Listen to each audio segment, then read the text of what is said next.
Hello friends, back to my channel. তো আজকে আমি আবারও এসেছি অনেকগুলো ভিডিও নিয়ে তোমাদের কাছে, যে বাচ্চাকে কিভাবে কত রকমভাবে রান্না করে খাওয়ানো যায় আর যাতে পুষ্টিগুণ একদম ভরপুর থাকে, বাচ্চার যাতে ক্ষতি কোনো না হয়, প্রবলেম যেন কোনো না হয়, সেই সব খাবারগুলো নিয়ে তোমাদের কাছে এসেছি। একদম 6 থেকে 2 বছর বাচ্চা পর্যন্ত খাবার খেতে পারবে সেই খাবারগুলো নিয়ে।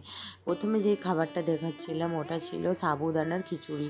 সাবুদানা, ডাল এই সব দিয়ে একটা খিচুড়ি বানিয়েছিলাম। তো এই খিচুড়িটা বাচ্চার জন্য প্রচুর উপকার একটা খাবার, যাতে পেটও ঠান্ডা থাকে গরমকালে। আর সাবুদানা কতটা উপকার সেটা তো তোমরা সবই জানো। এরপর যেই খাবারটা নিয়ে এসেছি এটা হচ্ছে দুধে ভেজানো রুটি।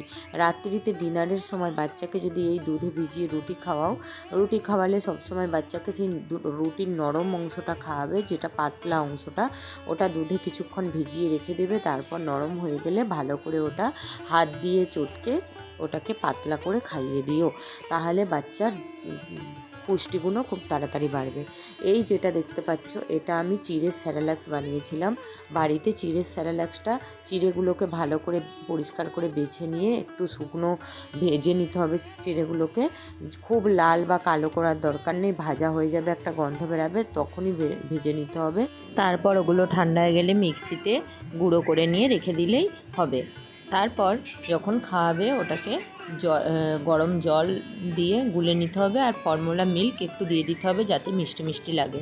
তো এইভাবে বাচ্চাকে খাইয়েও দেখবে বাচ্চার পেটও ভালো থাকে। যখন পটি হয়, পেট খারাপ হয়, তখন এই খাবারটা খাওয়ালে কিন্তু খুবই উপকার, ভালো কাজ দেয়। তারপরে যে ভিডিওটা আমি দিয়েছি ওটা হচ্ছে ওটস। ওটসকে তোমরা কিভাবে খাওয়াও আমি জানি না, বাচ্চাদের ওটস কিন্তু ওয়েট গেইনের জন্য খুবই একটা ভালো খাবার। তো এই ওটস খাওয়ানোর পদ্ধতি হচ্ছে, ওটসকে একটু ভালো করে ভিজিয়ে রেখে দিতে হবে বেশ কিছুক্ষণ। তো আমি যেটা বানিয়েছি, ওটসকে ভিজিয়ে রাখার পরে একটু দুধ দিয়ে ওটাকে মিক্স করে একটু কোলা দিয়ে ওর সঙ্গে মিশিয়ে খাইছি। এটা দেখতে পাচ্ছ, এটা সাবুদানা আর ডিম দিয়ে ডিমের স্যুপ। সাবুদানাগুলোকে আগের থেকে ভিজিয়ে রেখে তারপর সেটাকে সেদ্ধ করে, সেদ্ধ যখন হবে ঠিক সেই সময় একটা ডিমকে ফাটিয়ে ওর মধ্যে দিয়ে দিতে হবে। ডিমটাও ফুটে গিয়ে সেদ্ধ হয়ে যাবে, তারপরে ওই স্যুপটা বানানো হয়ে যাবে। একটু লবণ দিয়ে বাচ্চাকে খাইও, এটাও কিন্তু খুব উপকার। এইখানে যেটা দেখতে পাচ্ছ এটা হচ্ছে মুড়ি গোড়ানাকে মুড়িকে গুঁড়ো করে দিয়ে তারপর তাতে গরম জল মিক্স করে ফর্মুলা মিল্ক মিশিয়ে বাচ্চাকে খাইও। এটা বাচ্চার ব্রেন ডেভেলপমেন্টের জন্য খুবই ভালো। মুড়ি কিন্তু এমনিতেও খুব উপাদার একটা খাবার, যাতে বাচ্চার গ্যাস, অ্যাসিড, অম্বল এই জিনিসগুলো কিন্তু কেটে যায় মুড়ি খাওয়ালে। তো যেহেতু বাচ্চা ছোট, তাই মুড়িকে গুঁড়ো করে এইভাবে খাইয়েও দেখবে খাবারটা খুব তাড়াতাড়ি হজম হয়। এরপর যে খাবারটা দেখাচ্ছি এটা হচ্ছে দুধ ভাত। সব দিন কি খিচুড়ি ভালো লাগে?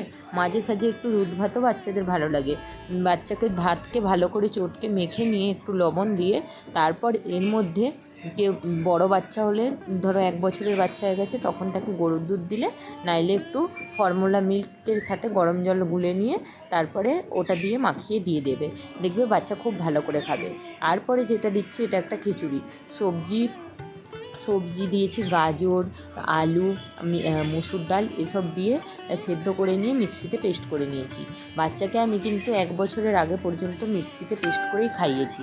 এরপরের খাবারটা হচ্ছে পালং শাক, সবজি এইসব দিয়ে একটা খিচুড়ি বানিয়েছিলাম, ওটাই দিয়ে। তো চলো বন্ধুরা, আজ আসি, আবার আসবো নতুন ভিডিও নিয়ে তোমাদের কাছে খুব তাড়াতাড়ি। ততক্ষণ কিন্তু তোমরা ভালো থেকো, সুস্থ থেকো, সাবধানে থেকো। টাটা বন্ধুরা।